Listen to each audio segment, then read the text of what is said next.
I didn't even really plan to retire. I just saved a bunch of money and left my job, and I'm enjoying the time off right now. I wish somebody had convinced me when I was younger, when I was in my 20s or 30s, to really save money and invest. It would have made it so much easier for me. Okay, so I want to do another video, my August expenses, and I'm also going to throw in portfolio numbers. I don't know if I really ever, I know I mentioned them, but I don't know if I ever really put them up there. So I'll do that from January this year through now, September. So my expenses in August were a little bit crazy. I went on a camping trip and a chartered fishing trip on Lake Ontario. And both of them were great, had a great time, glad I went, but it did increase the expenses for this year. So I am trying to track my expenses and see what I spend money on. It has been amazing to do this. I don't budget. I also don't really know where all my money goes, and a lot of what I write down and what I track, what I look at of what I say my expenses are, a lot of that is just guesses. So this year I'm really tracking everything month by month as I spend it, and I just started a couple months ago, and it's a work in progress. It's not easy to do. So here we go. Propane is at the top of the list. I'm on the economy plan. It's usually around $100, give or take 20. Electric. My electric is low because I have solar panels, and I'll talk about them later. I just got them at the end of 2023 last year, and I paid them off this spring. Car and home insurance, internet, dog food and dog treats, food for myself. When I was working, I did eat out a little bit more. Now it's even less. Nothing on home maintenance, gas for the car, other stuff. The only thing I think off the top of my head was I bought ink for the printer and a few other things that came up on the credit card bill that weren't groceries. Car maintenance, oil change and tire rotation, and then the camping trip that I went on, Hammonasset Beach on Long Island Sound. Great place, loved it. A fishing trip in Lake Ontario, and that was the hotel. So the total there was $1,529.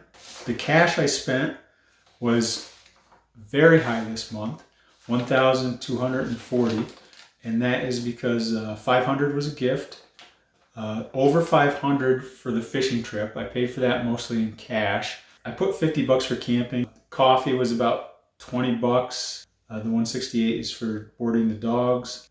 The other things listed are things that I just, even though I only pay for them once a year, I break it down by the month and kind of put that as my monthly expense so I can see what my monthly expense is. So wood pellets for my pellet stove. Property and school tax is pretty much the same. Usually it goes up a little bit every year.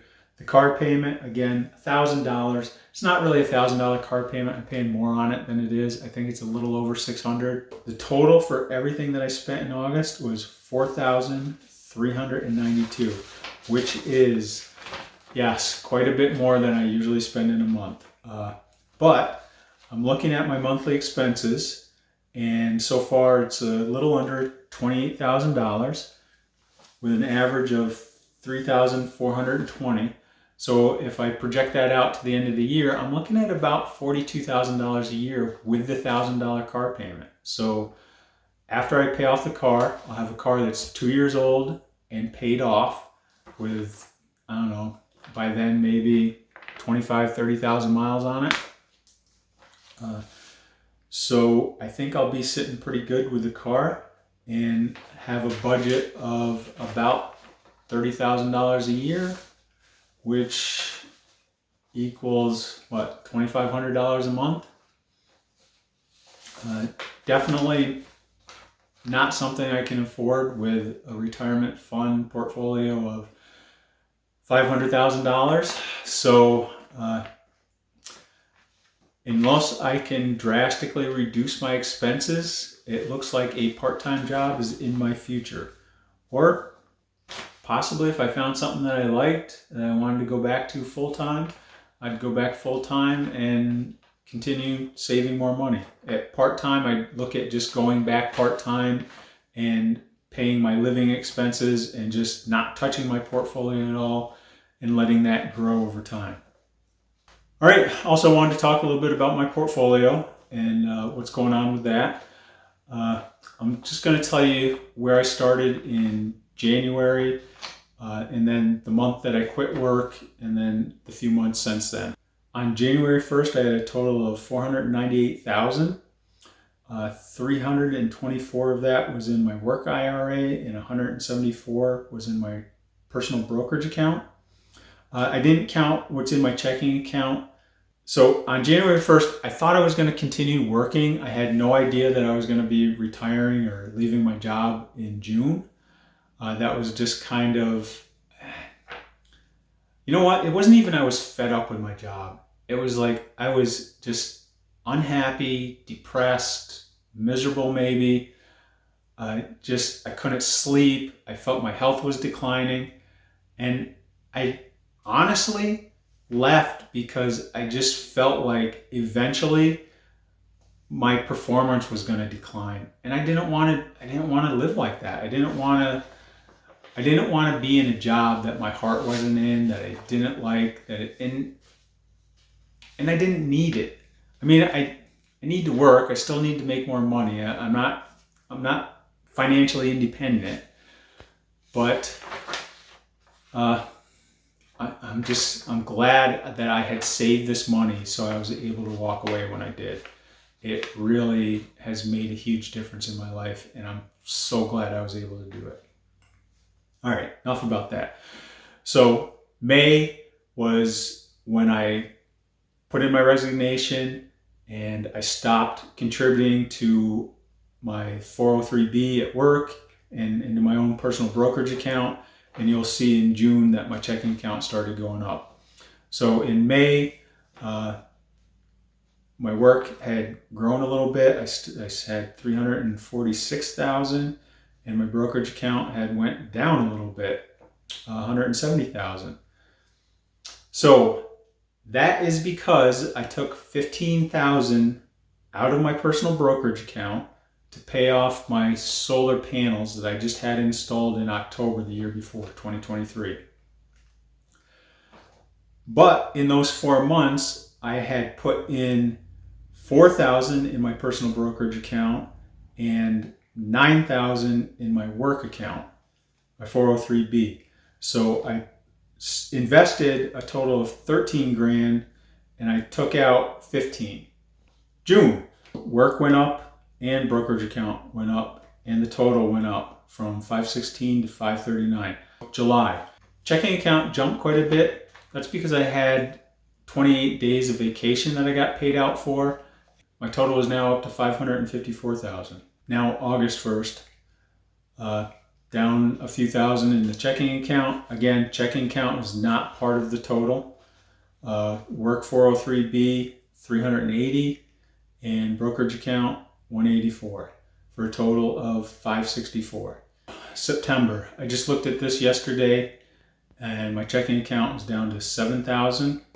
As you can see, I broke out what is in my brokerage account. My 403B at work actually went down a little bit since August 1st. In my brokerage account, I have a traditional IRA, $49,000, a Roth IRA, $17,000. I only opened that 2 years ago. I wish I had opened one of those earlier. All right, let me try to do a better job of explaining my brokerage account. So my brokerage account is with Vanguard, and it's my personal brokerage account. And within that brokerage account is a Roth IRA with $17,000, a traditional IRA with $49,000, and then my personal brokerage account, which is money that I put in after tax dollars. I can take that out. I can trade with it. I can do whatever I want with it with no kind of penalties. I can cash in those stocks and take it out. I can take money out of the federal money market.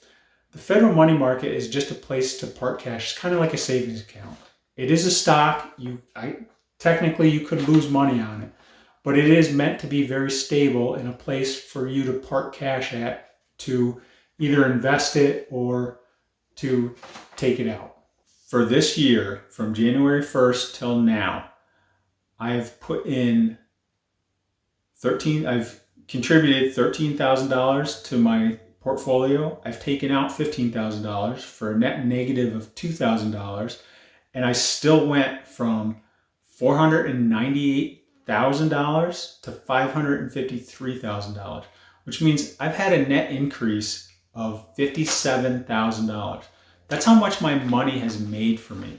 My Vanguard account is everything is VTSAX, which is Vanguard Total Stock Market, which is every publicly traded company in the United States is in this index, and that's what I use. And that's all Vanguard. And in the past 6 years that I've been investing, my rate of return has been 13.2%, which to me is amazing. Thanks for watching, and hope you learned something, and save and invest.